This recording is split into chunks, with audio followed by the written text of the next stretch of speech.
पे शिव की करुणा होगी। वो कांवर साधना है न्यारी, कांवर शिव को बहुत है प्यारी, कांवर साधना है न्यारी, कांवर शिव को बहुत है प्यारी। चल रे कांवरिया शिव के धाम, चल रे कांवरिया शिव के धाम, चल रे कांवरिया शिव के धाम, चल रे कांवरिया शिव के धाम। लास्ट अंतरा, लास्ट अंतरा। गंगा जी का पावन जल जो शिव को अर्पण करता, अश्वमेध के यज्ञ बराबर उसको है फल मिलता।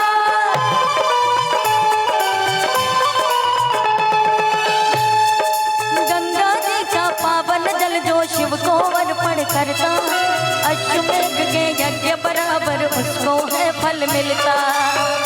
शिव है तीन लोक का दाता, शिव है निर्जनहार विधाता, शिव है तीन लोक का दाता, शिव है निर्जनहार विधाता। चल रे कांवरिया शिव के धाम, चल रे कांवरिया शिव के धाम, चल रे कांवरिया शिव के धाम, चल रे कांवरिया शिव के धाम। चाहे आग गगन से बरसे, चाहे पानी को मन तरसे, चाहे आग गगन से बरसे, चाहे पानी को मन तरसे। चल रे कांवरिया शिव के धाम, चल रे कांवरिया शिव के धाम, चल रे कांवरिया शिव के धाम, चल रे कांवरिया शिव के धाम, चल रे कांवरिया शिव के धाम, चल रे कांवरिया शिव के धाम। बोलिए शंकर भगवान की नमः। पार्वती पते हर हर। अच्छा लगेगा। कौन सा था? अगर भोलेनाथ के कोई बहुत बड़े भक्त होते हैं तो वो दो ही लोग हैं, मालूम है कौन? एक तो जो रात में दिखते हैं, दूसरा अघोरी।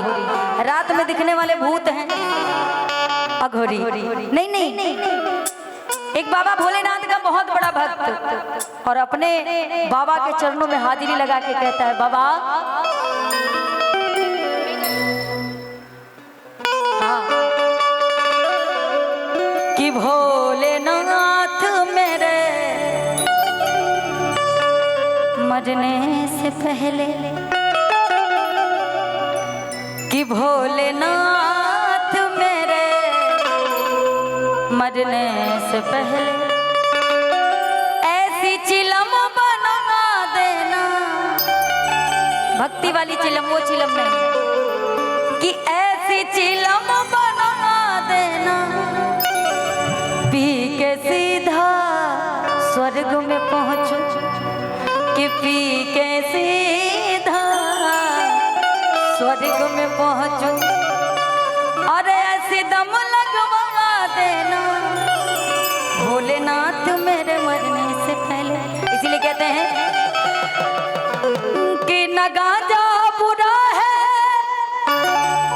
ना चिला बुरी है,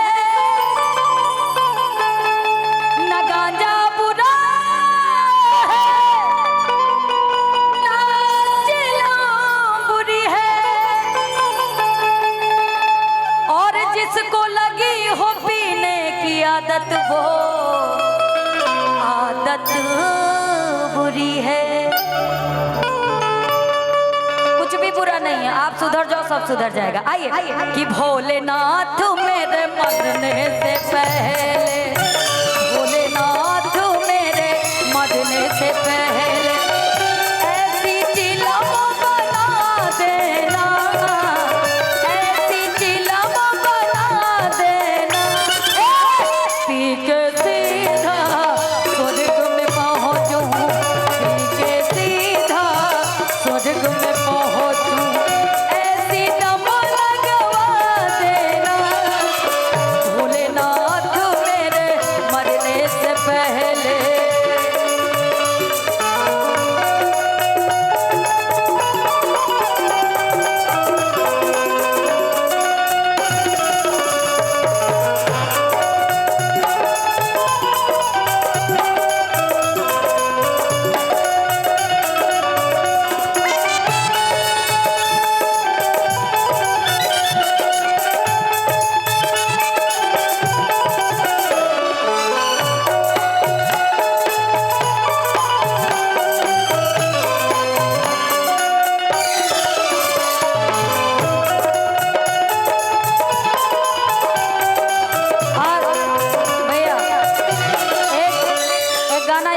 गया, जो कि सोनू निगम जी का गाया हुआ है, बाबा का ही है।